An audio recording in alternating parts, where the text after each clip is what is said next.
Bismillahirrahmanirrahim. Assalamualaikum warahmatullahi wabarakatuh. Perkenalkan, nama saya Hani Handayani dari kelas 3C PG PAUD.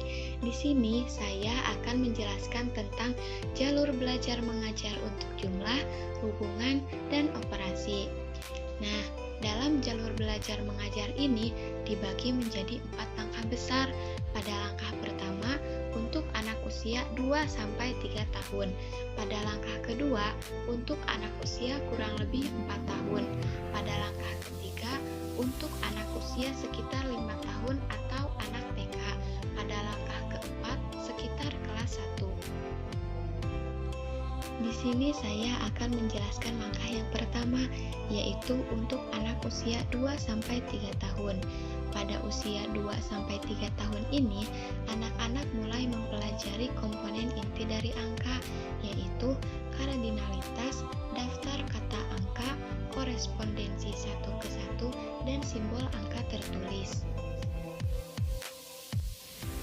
Komponen inti angka ada kardinalitas, yaitu proses mengidentifikasi jumlah item dalam set kecil, atau pengetahuan anak-anak tentang berapa banyak objek dalam satu set yang mereka lihat. Contohnya yaitu, seorang guru membawa satu gambar atau poster yang berisikan ada 4 ekor sapi di padang rumput. Kemudian, seorang guru menghitung jumlah sapi tersebut. 1, 2, 3, 4. Setelah itu, guru tersebut bertanya kepada anak-anak, ada berapa jumlah sapi yang ada di padang rumput? Anak pun menjawab, 4. Ada 4 sapi yang ada di padang rumput. Nah, jadi dalam kardinalitas ini, anak hanya menyebutkan jumlah akhirnya saja. Anak-anak usia 2-3 tahun umumnya belajar 10 kata angka pertama dengan menghafal terlebih dahulu dan tidak mengenali hubungannya dengan kuantitas. Namun, mereka mulai belajar serangkaian jari yang menunjukkan jumlah kecil atau kardinalitas. Nah, ini adalah proses yang sangat penting karena angka jari ini akan menjadi alat untuk anak berhitung ataupun menambah dan mengurangi. Contohnya yaitu ada pada gambar di samping. Untuk hitungan 1, itu ditunjukkan dengan menggunakan jari telunjuk. Untuk hitungan 2, itu ditunjukkan dengan menggunakan jari telunjuk dan jari tengah. Hitungan 3 ditunjukkan menggunakan jari telunjuk, jari tengah, dan jari manis. Begitupun untuk hitungan-hitungan selanjutnya sampai ke hitungan 10 ditunjukkan dengan menggunakan 10 jari tangan. Selanjutnya yaitu daftar kata angka.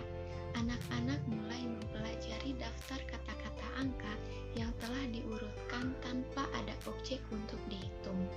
Nah, jadi di sini anak menghitung sendiri daftar angkanya dari mulai 1, 2, 3, 4, 5, dan seterusnya. Pada awalnya, anak-anak mungkin mengatakan angka dalam daftar kata angka yang berurutan, tetapi kesalahannya dengan cepat mengambil bentuk yang khas. Anak-anak biasanya mengatakan bagian pertama dari daftar dengan benar dan kemudian dapat menghilangkan beberapa angka di bagian selanjutnya dari daftar, atau mereka mungkin mengatakan banyak angka yang tidak teratur atau sering mengulanginya. Contohnya anak-anak berhitung seperti ini. 1, 2, 3, 4, 8, 9, 5, 6. Nah, seperti itu. Jadi, apabila anak-anak mengatakan daftar kata angka yang tidak teratur, maka anak-anak perlu terus mendengar daftar nomor yang benar.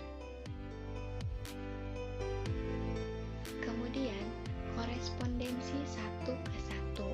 Ketika anak-anak mulai menghitung, mereka harus menggunakan korespondensi perhitungan 1 ke 1 sehingga setiap objek dipasangkan dengan tepat satu kata angka.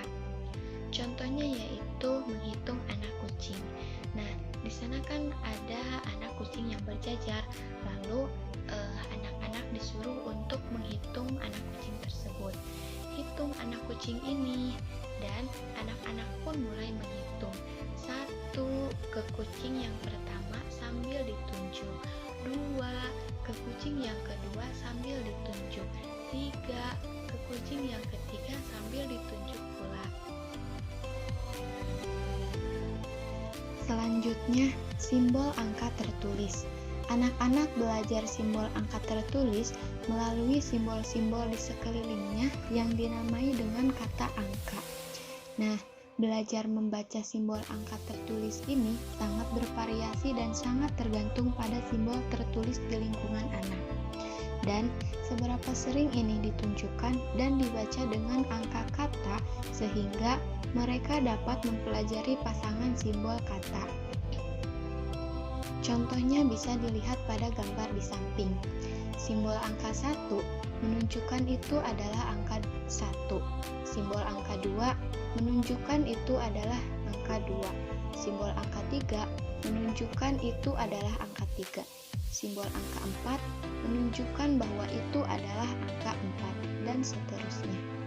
Jadi maksud dari simbol angka tertulis di sini itu bagaimana seorang anak bisa menyebutkan ketika ditunjukkan salah satu simbol angka oleh gurunya. Contohnya, seorang guru menunjukkan ini simbol angka berapa, dan anak pun menjawab bahwa itu adalah simbol angka 3. Ini simbol angka berapa? Anak pun menjawab bahwa itu adalah angka 5. Kemudian ini simbol angka berapa, dan anak pun menjawab itu adalah angka 7, dan seterusnya. Alhamdulillahirrabbilalamin. Sekian penjelasan materi dari saya. Mohon maaf apabila terdapat banyak kesalahan. Wassalamualaikum warahmatullahi wabarakatuh.